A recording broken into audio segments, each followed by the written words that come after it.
Olá, estamos mais uma vez juntinhos nesses 10 dias de oração. Que maravilha, que bênção. Está sendo assim muito bom para nós. Eu falo por mim também. Hoje é o 7º dia.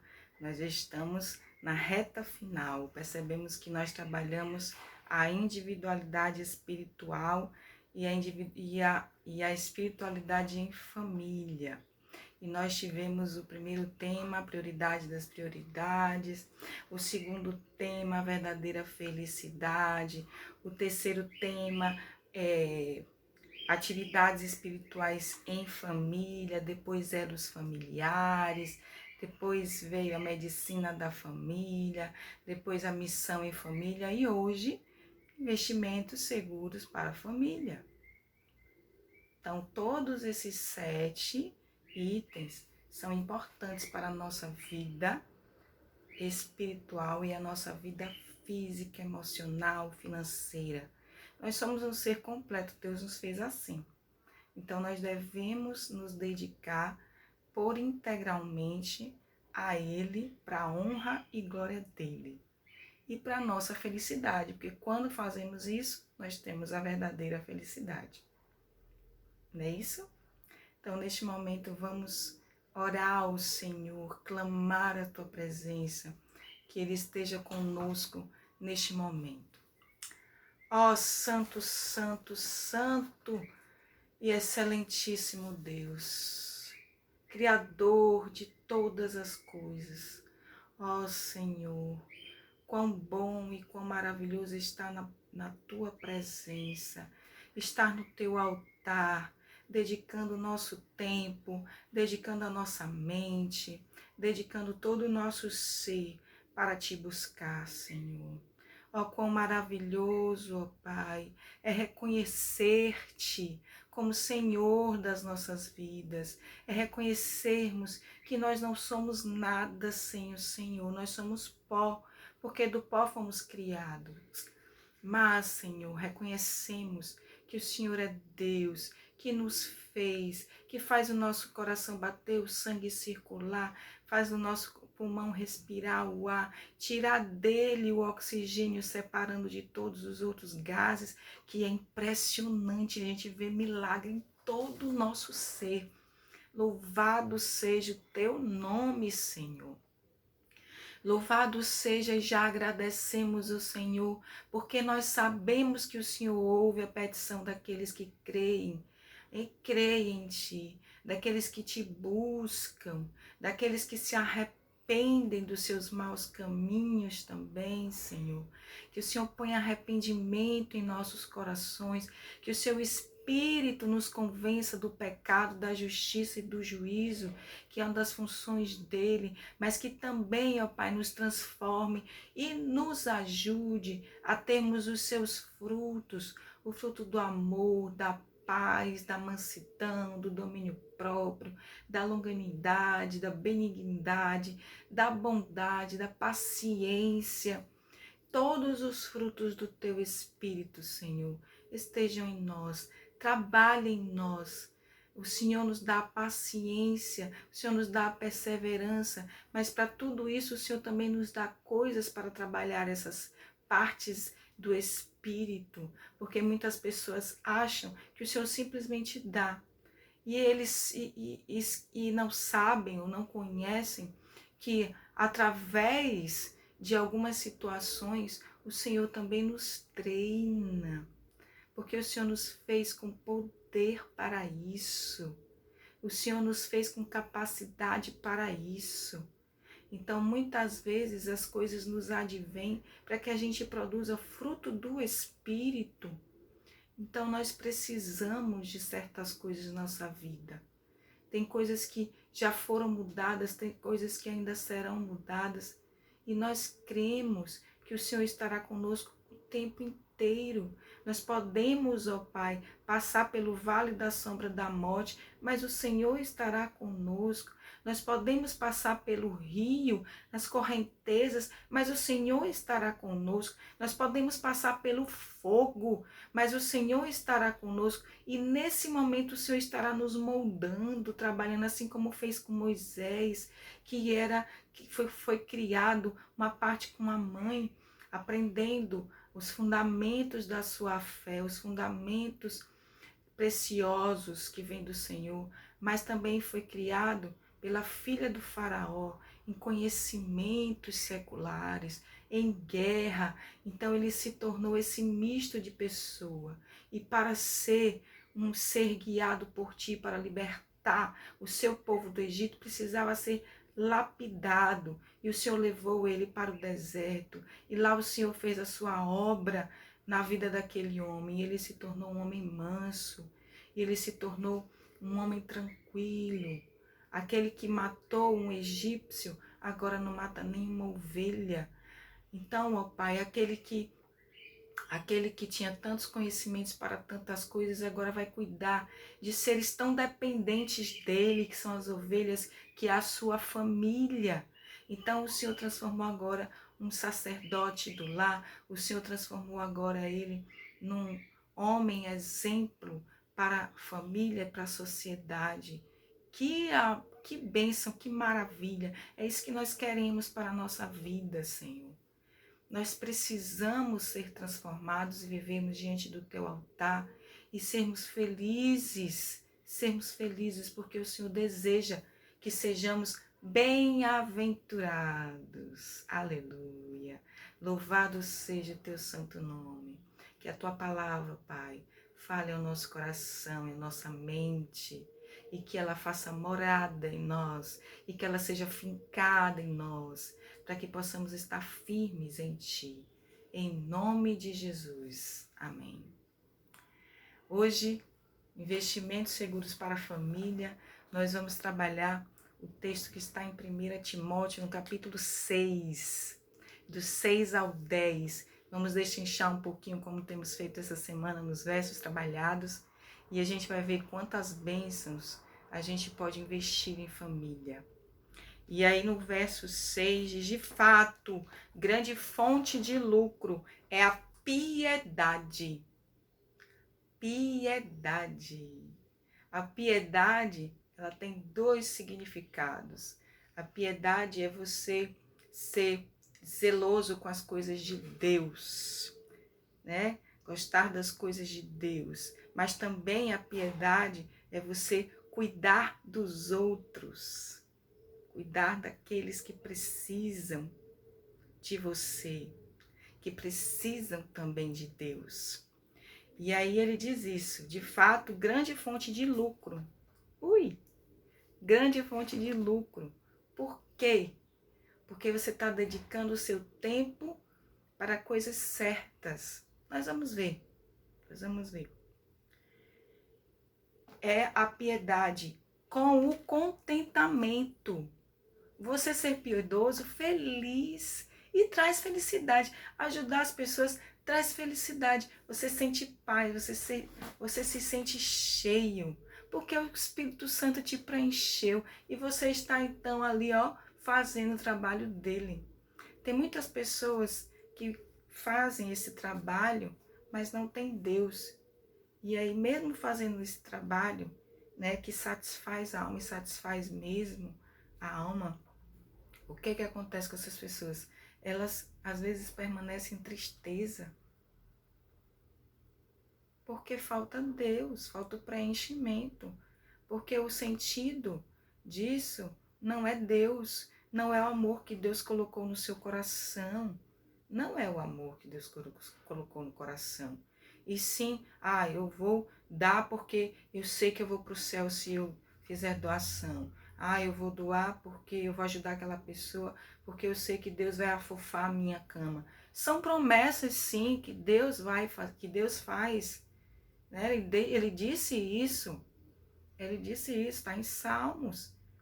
Mas preste atenção, ele não disse isso para você fazer simplesmente.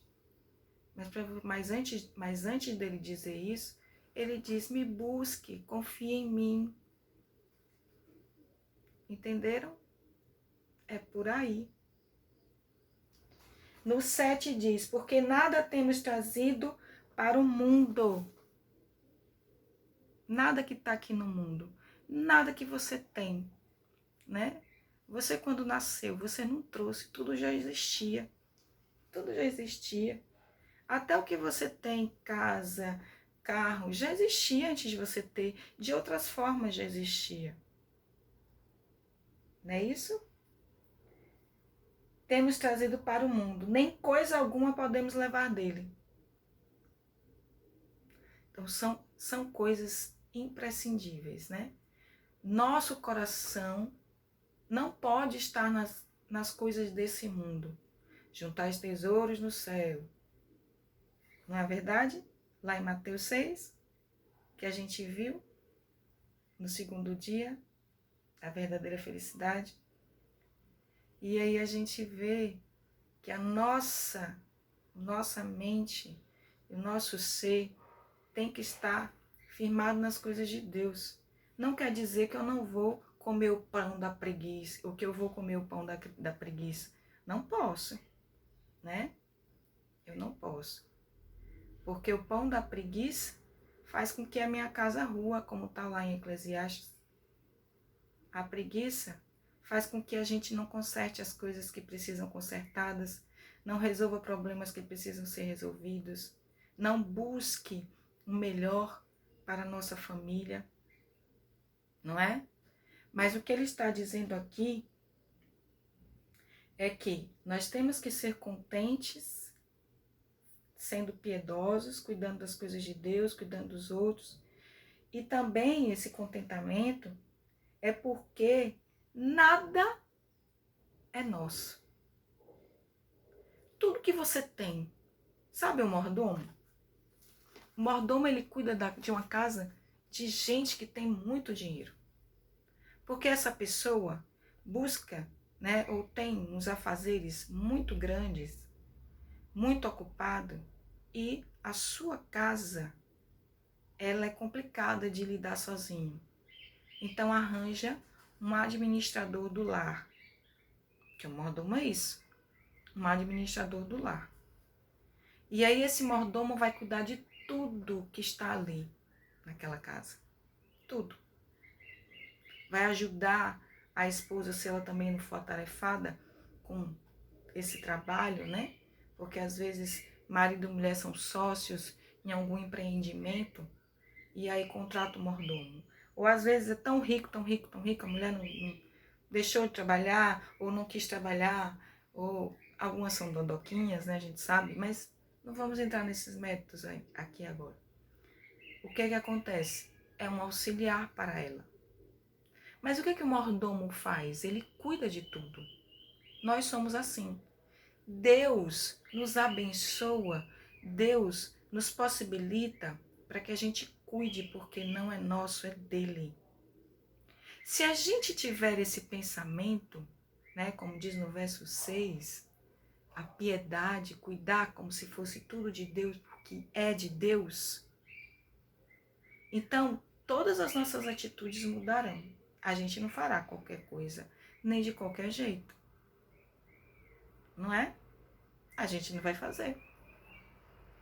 A gente vai fazer de acordo com o que traga honra e glória ao Senhor. Nem coisa alguma podemos levar.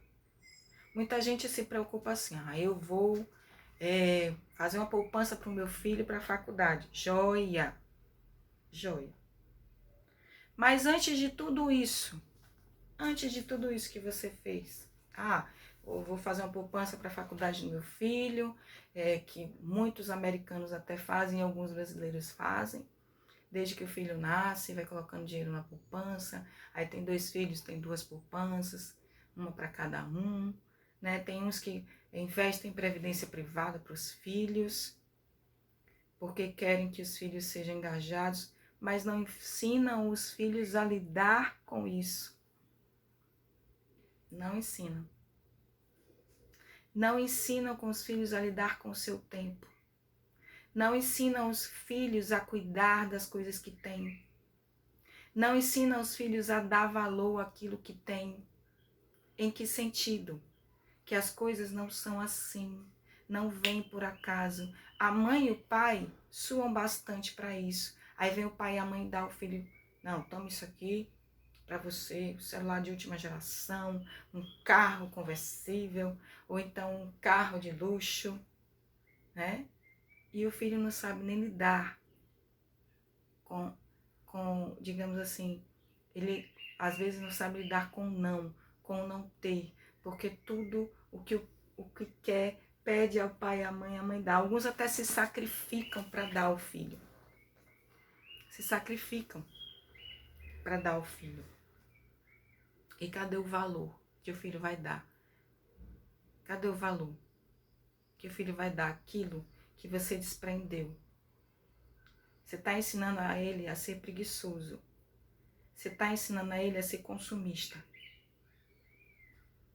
Está ensinando a ele que ele pode ter o que ele quiser. Sem nenhum esforço também.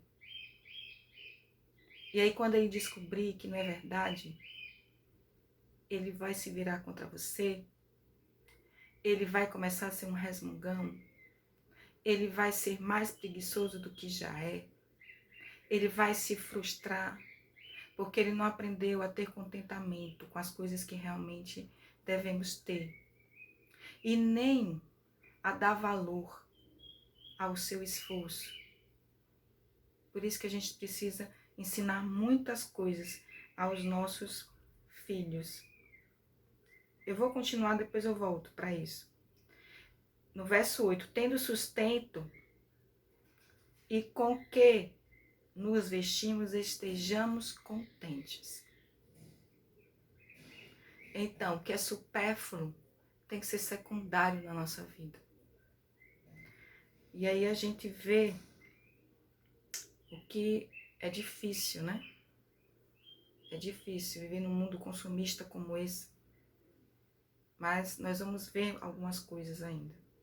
No verso 9, ora, os que querem ficar ricos caem em tentação e cilada, e em muitas concupiscências insensatas e perniciosas, as quais afogam os homens na ruína e na perdição, criam dívidas, criam vícios, vícios de jogo, vícios de empréstimo. Porque o homem do dinheiro, porque o amor do dinheiro é a raiz de todos os males. E alguns nessa cobiça se desviaram da fé e a si mesmos se atormentaram com muitas dores. Então ele fala no verso 6 e no verso 8 sobre contentamento. Se você tem com que se sustentar, com que se vestir, então fique contente. Ah, eu quero mais, eu quero mais. Você pode até querer mais, mas o seu coração não pode estar nisso. Porque você vai sofrer a cada frustração e vai se afastar de Deus e vai culpar Deus. Ah, eu não consigo porque Deus não me abençoa. Não, é porque o seu coração não está em Deus. Buscai primeiro o reino de Deus e a sua justiça, e todas as coisas lhe serão acrescentadas. Aleluia. É isso. O meu pensamento tem que estar nas coisas de Deus. As minhas atitudes têm que ser voltadas para isso. Quer comais, quer bebais, quer façais qualquer coisa, fazer para a honra e glória de Deus. Se eu vou comprar, eu tenho que comprar para a honra e glória de Deus. Ah, não porque eu quero a última geração. Eu troquei meu celular depois de 5 anos. 5 anos. E meu celular é um Grand Prime.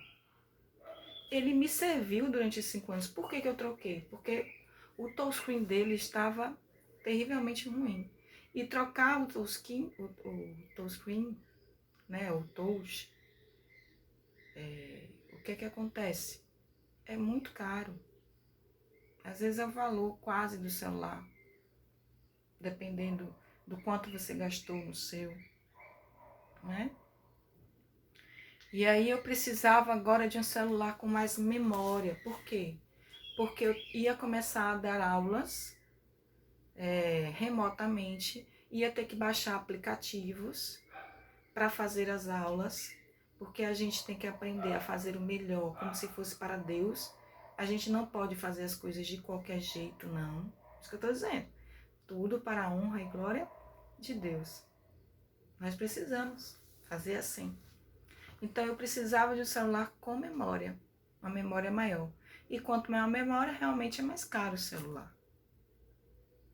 E aí fui para pesquisar. E eu não vou pesquisar um com 3 mil, 4 mil reais, que normalmente é o preço de um celular com bastante memória. Não, corri atrás, passei uns 2 meses, foi luta. Por quê?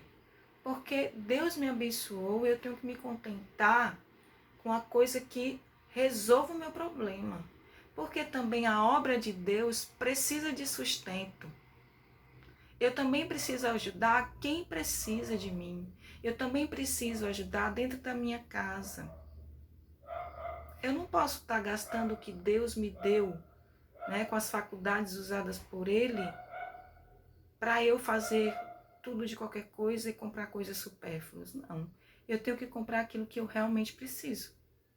Eu tenho que ter, eu tenho que ensinar o meu filho. Meu filho mais velho, ele só teve o primeiro celular dele aos 12 anos, porque eu o amo.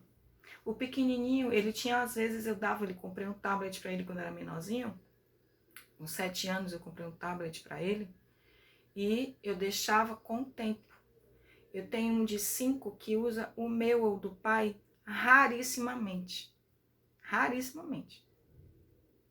E até na televisão, o que eu busco fazer nessa pandemia realmente é complicado você tirar tudo. Então você administra o tempo com coisas que edifiquem. Coisas que edifiquem. A gente tem que ter sabedoria. Deus nos deu isso. É dele. Então, o meu filho mais velho, com 12 anos, eu não pude, eu ia comprar o celular dele, aconteceu uma necessidade, e aí a gente teve que dispor dinheiro para essa outra necessidade.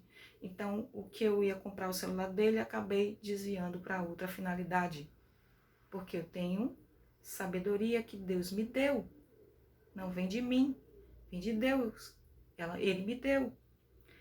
Mas o que acontece? Ele tem a voz que o ama demais. E aí resolveu dar um celular para ele. O celular foi R$ 1.100. Mas eu disse a ele, você só vai usar esse celular depois que ler 10 livros. 10 livros. Porque assim, eu tento estimular ele a ler livros. E é um suor muito grande, porque ele não gosta. Ele gosta de coisas de cálculo, coisas exatas, ele não gosta de leitura. Nunca gostou. Também eu não tive muito tempo para estimular isso nele, que eu trabalhava o dia todo, chegava em casa cansada, ia cuidar dele, enfim. Mas assim, o que é que eu pude fazer para ele dar valor a isso e saber cuidar, né? Então ele foi ler os 10 livros e ele tinha que me contar cada livro que ele leu, para que ele pudesse dar valor. As coisas não são assim. As coisas não são assim. Entende? Infelizmente, algumas pessoas que entram na nossa vida, que estão na nossa vida, familiares, estragam um pouquinho esse trabalho que a gente tem de não incentivar o consumismo. Eu nunca tinha deixado meu filho escolher roupa, né? Hoje é maiorzinho, adolescente, então hoje ele vai comigo, eu digo quanto eu posso gastar, quanto eu posso comprar, e aí ele escolhe de acordo com o que eu posso gastar. Entenderam? Então a gente tem que fazer isso. A mesma coisa com a alimentação. A mesma coisa. Nós temos que ser econômicos, né? Fazer as coisas divididinhas, organizadinhas e ensinar os nossos filhos a fazer a mesma coisa para a vida deles. E também porque a gente tem que fazer tudo para a honra e glória do Senhor. Eu não posso fazer de qualquer jeito. E eu tenho que separar o dinheiro necessário para a obra do Senhor, para abençoar a obra do Senhor e também porque nós somos gratos a tudo que Ele faz por nós, a tudo que Ele nos dá. Isso é gratidão. Quando a gente abençoa a obra do Senhor, nós estamos sendo gratos a Deus, com os dízimos, com as ofertas, com as nossas atitudes, com as nossas doações, com o nosso tempo, com os nossos talentos. Então, tudo isso a gente tem que viver e ensinar os nossos filhos. Porque o amar ao dinheiro e não ser contente com o que a gente tem, com o que a gente faz, nos deixa tristes e nos leva para trás, para a ruína. Então nós precisamos ser contentes com apenas nós termos um sustento, como nos sustentar, como pagar as nossas contas, como ter um dinheirinho um pouco a mais para as necessidades que surgirem. Não tem nenhum erro realmente em a gente ter mais dinheiro, não tem. Não tem nenhum erro em a gente realmente ser cauteloso, mas isso não pode ser a prioridade. Você tem que ensinar o seu filho a dar valor ao que você está fazendo por ele. Tem que dar esse ensinamento. Não deixe que ele pense que o que Deus te deu, o que Deus te abençoou, né? Através dos seus esforços, porque Deus fez você capaz de se esforçar e buscar as coisas. E Deus vai abrindo as portas. Como é que Deus abençoa? Deus abre as portas. Como é que Deus abençoa? Deus faz multiplicar o que você tem, não é? Mas assim, o seu emprego não cai do céu. Você foi, botou o seu currículo e orou ao Senhor. E aí o Senhor vai abrir a porta. Não é isso? Que lindo, né? Deus é maravilhoso. Que possamos ter uma vida no altar em tudo, inclusive a nossa parte financeira. Entregue o teu caminho ao Senhor e tudo Ele fará. Ele vai lhe dar sabedoria para você fazer toda essa ordenação na sua casa e na sua vida, se reorganizar. Pague a sua dívida, peça a Deus sabedoria. Faça com que você não venha adquirir dívida em cima de dívida, porque você fica preso e você fica triste, você fica desesperado e você faz besteira e você acaba pecando. Vamos mudar as nossas atitudes. Vamos colocar-nos nas mãos do Senhor e sermos vasos de bênção. Ó Senhor, Deus eterno e tremendo, aquele que é todo poderoso e que é a sabedoria e amor em pessoa, nós clamamos neste momento. Derrama a tua sabedoria sobre nós com teu Espírito, para que possamos ter poder para fazer a tua vontade, para que possamos ter contentamento, Senhor. Contentamento. Não querendo dizer que a gente não quer, ó Pai, porque nós queremos algo melhor para nós.